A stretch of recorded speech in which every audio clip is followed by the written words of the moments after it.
to the Citizen channel. You're all staying safe and well. And our Talking Point show, which is a story of the game, if you will, chapter and verse on Manchester City 2, Everton 0 on the 10th of February, 12:30. Nice early kick-off, so you can get home nice and early. Atmosphere, not the best, but not the worst, that's for sure.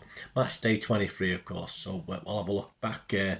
Anything exciting in this one? Not a lot, but we filled about 8 or 9 chapters, so there must have been something happening, mustn't there? Please check out my player rating show as well with Simon Bukowski's ratings and my own as well. If you can, there'll be a link on screen and in the comments, so you can check that out, guys, and let me know your thoughts and comments, your ratings, your man of the match, your thoughts on the game.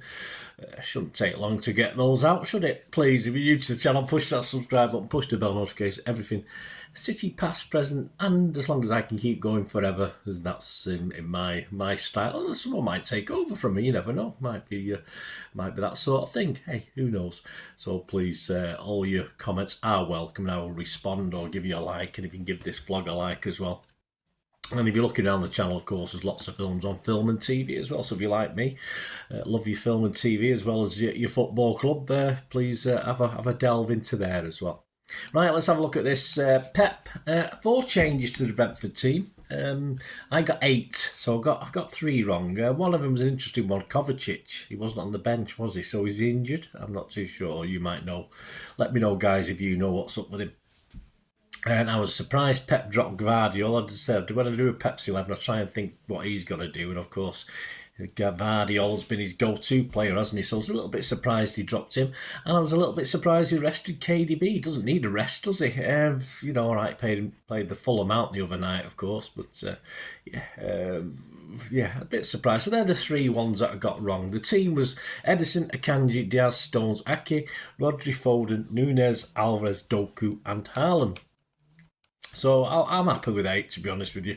The subs: Walker, Grealish, De Bruyne, Ortega, Bernardo, Gvardiol, Bob, Wright and Lewis. As I said, no Kovacic on there, so I wonder what happened to him.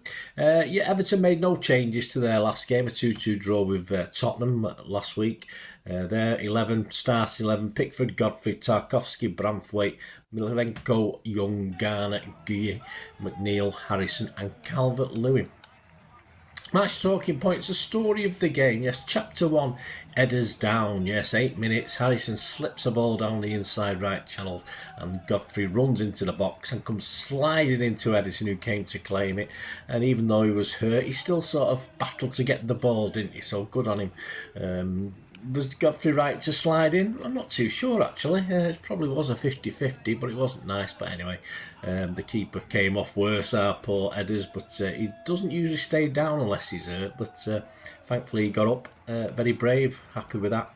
Chapter 2, a Calvert-Lewin fling. Yes, I mean, it's something to do with a more wrestling move than anything else. 27 minutes, Calvert-Lewin. Not a lot happening in this game, guys. 27 minutes already. Wrestled his opponent to the ground. Yeah, that opponent, of course, was Mr. Diaz. He just swung him round. Very dangerous. Absolutely dangerous. I mean, I wasn't convinced it was a foul in the first place. Both players were at it. So it's probably 6 and 1 or 6 the other. They got the free kick. And nothing happened to Calvert-Lewin. I mean, I'll be honest with you, I think he should have been booked at least. I thought it was, you know, he could have ended up, fortunately stayed on his feet, or very quickly got back up on his feet as he was flung around, but he could have easily gone into some advertising hoardings or something else. I'm not happy with that at all. I think the referee should have punished Calvert-Lewin, or Diaz should have just hit him, one of the two. Chapter 3, poor end product, 28 minutes, Doku again, as he did a lot of this game, making ground on the left, and his looping cross, and as soon as he hit it, you could see it was just too high for Haaland. He did attempt to get his head on it, but of course he only got the top of his head on it, and it sort of went high and wide. But yeah, Doku had a habit of that today, either under not finding that final pass or over hitting the pass. And it was a reasonable chance because he'd done everything right up to that stage. Just didn't get the cross correct. Chapter 4, Agent Harrison. Yes, 37 minutes. Everton did have 1 or 2 attacks. They came down the right. Young crossing from the corner flag. Calvert-Lewin isn't able to flick it on goalwards at the near post, but the ball breaks back to Harrison. You think at least get it on target, and he sliced it high, wide and handsome from 12 yards out. So thank you, Agent Harrison, for that. It would have been a little bit unfair, but you know, probably the way Everton were boring us to death, it wouldn't have been a surprise. We had +3 minutes, and chapter 5, FVAR, of course. We did have a little FVAR check, which we didn't see what had happened, but it could have been, but obviously it didn't last long, so I don't think there was any problem. We won a corner, Alvarez crosses it, and Haaland competes. Everton can't get it quite clear. Akanji has a shot, it's blocked by Tarkowski out for a corner, but of course there was a chance that he may have used his upper arm, I believe, but it was took by his side anyway, so it wouldn't have made any difference. So nothing into the intermission, into the half-time break. Were we worried? A little bit. We just knew, of course, we will see KDB at some stage in the second half, but unfortunately the start of the second half didn't get that much better.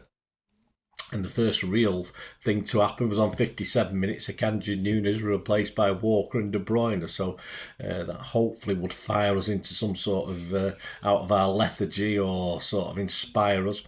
Chapter 6, a Rodri misfire. Yes, 69 minutes. Rodri lashes one spectacularly over from distance. We're so used to him placing them in the corner that was a bit of a surprise.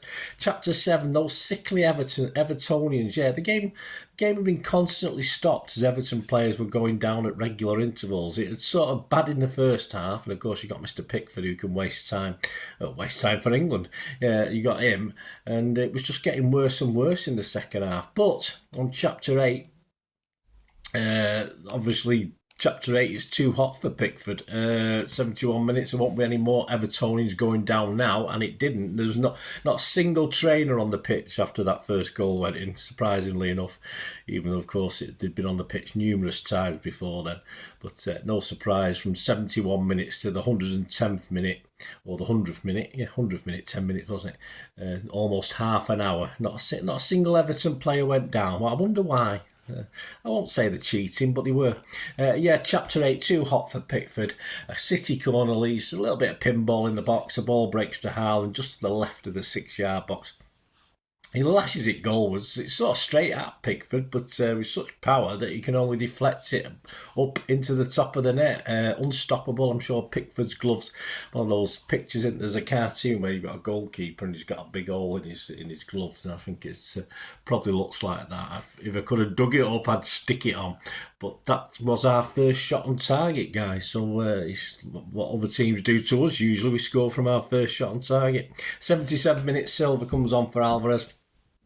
Chapter 8, big bully early, and of course on 85 minutes it's 2-0, and Everton attack breaks down. Suddenly we steam upfield. De Bruyne puts a pass down the middle. Haaland still has work to do, and of course Branthwaite, who's well respected, he's getting a lot of love. Branthwaite, the Everton defender, but he just bullied him. He just bullied Branthwaite to the ground, opens his body up, and of course Pickford can't do a thing about it, and with his favourite left foot just curls a low shot around Pickford into the bottom left. Great fishes. 2-0.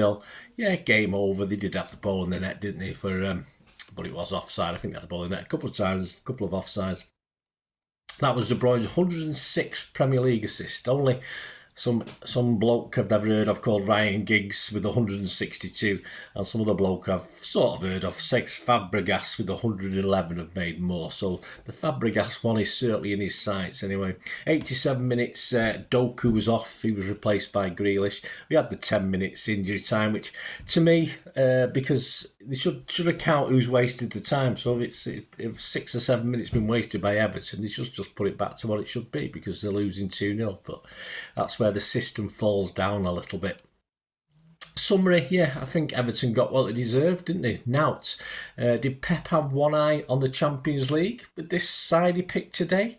I wasn't happy. I wasn't happy with sort of Akanji playing a sort of Stonesy role from defence to midfield. I thought Stones would have been better suited to that, and leaving Diaz and Aki at the back as cover. A bit confused by that. Of course, he wanted Núñez, I think, to play a more of a KDB role, or what Foden's been doing. He was shoved out onto the wing, of course, and Núñez never really got going in this. And of course, Alvarez as well was very, very quiet.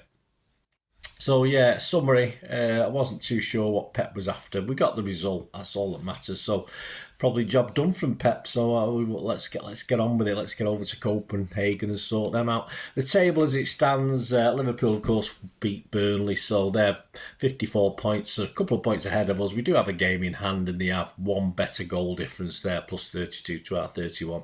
And of course Arsenal can catch us up, but obviously they've got to score about 6 goals to go above us, so they're on 49 points, also played a game more, so yeah, as it is, pretty much as it stood before the game. Match stats, shots 19 for us, 3 on target, 5 for them, 1 on target. Possession 73% for us, 760 passes to 289. 92% pass accuracy for us, that's very good. I thought Everton, I don't know with Everton, they were trying to close down, but obviously not very successfully. Theirs was a 75%. Fouls, 6 from us, 11 from them. Yellow cards, 2 for them, none for us. Offsides, 1 for us, 2 for them. And corners, yeah, which we sort of scored off one, didn't we? Sort of. 9 for us and 0 from them. XG Philosophy, my thanks to @XG Philosophy.